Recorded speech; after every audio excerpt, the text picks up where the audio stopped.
Hi there, family. So I'm back with you.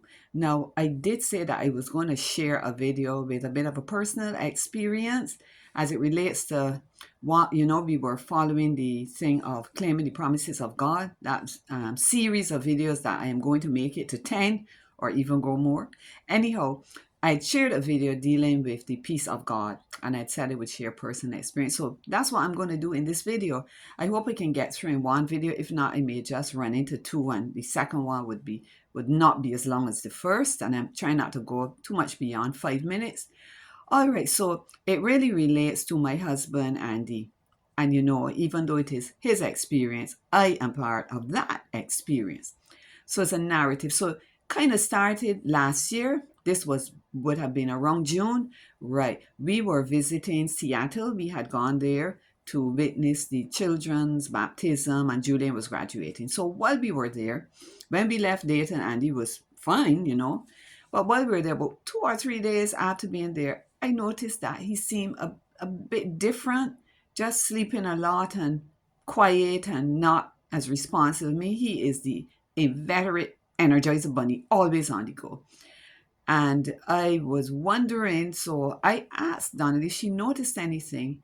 And then she deliberately decided to really observe Daddy, Andy, and said yes. So we talked about it. And then one daughter, we were telling her, our concerns. And these young people like to go and do the reading up online. And she went and read up. And she is the first person who came up with the idea of a stroke.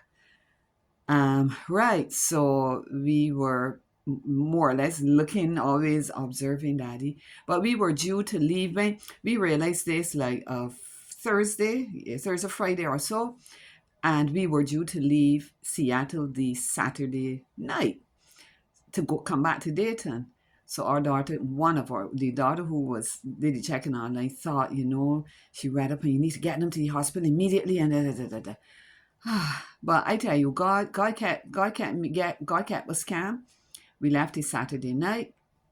So I knew that when we got back here, that we would have to go and see someone.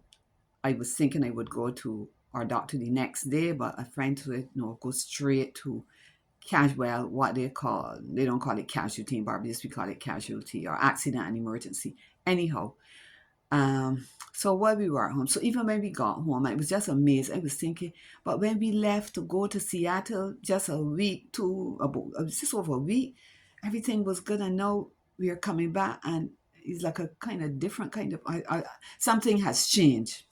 So I did decide that I would go to Kettering Hospital, and when I remember this distinctly, while we were sitting there, I'm there looking at Andy.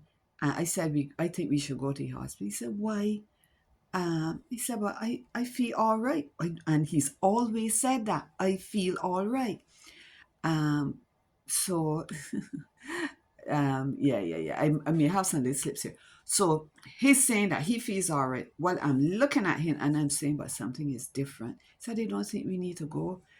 Oh, dear me. I started to cry. Honestly, I did, because I said, he is not noticing something has changed, but it has. Anyhow, so we did set out and we went to the car. I remember when I got in the car distinctly. We always pray before we set off driving, and a text came to mind. Before they call, I will answer. And while they're yet speaking, I will hear. So I prayed, and that text came to mind, and the idea was everything going to work out smooth.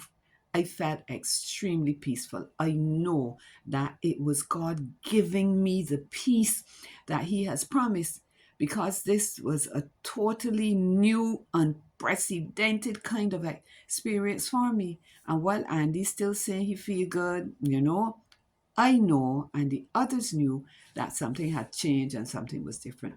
So we headed off, and I will tell you, when we got to the hospital, it was almost as though you entered like a lounge area, some nurses there, a person sitting at the desk, and I explained to them why we had come, and they immediately started to check him. And then, based on what I had said, They must have decided we need to investigate further. So we were taken into a room. Then a nice doctor came in. I'm sharing the details with you to show you how God kind of went ahead of us and worked everything out. Because when I heard that we need that, when I thought to go to emergency, in my mind, the setup as to what happens in Barbados came to mind. A lot of people there, you have to wait real long, a whole set of things. Nothing at all like that.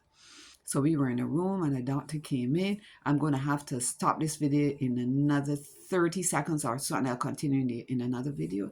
Came in and he asked Andy, so tell me, why are you here? So Andy, still jovial, he said, well, you will have to answer and point at me. So I had prayed, Lord, enable me to explain things in such a way that the doctor would realize that maybe they needed to investigate more. So I explained and he said, okay, we're going to do a test. Having said that, they left the room. Within half an hour, he was back. They had done, all right, in the next video, I will tell you what happened, or I'll pause it here for now.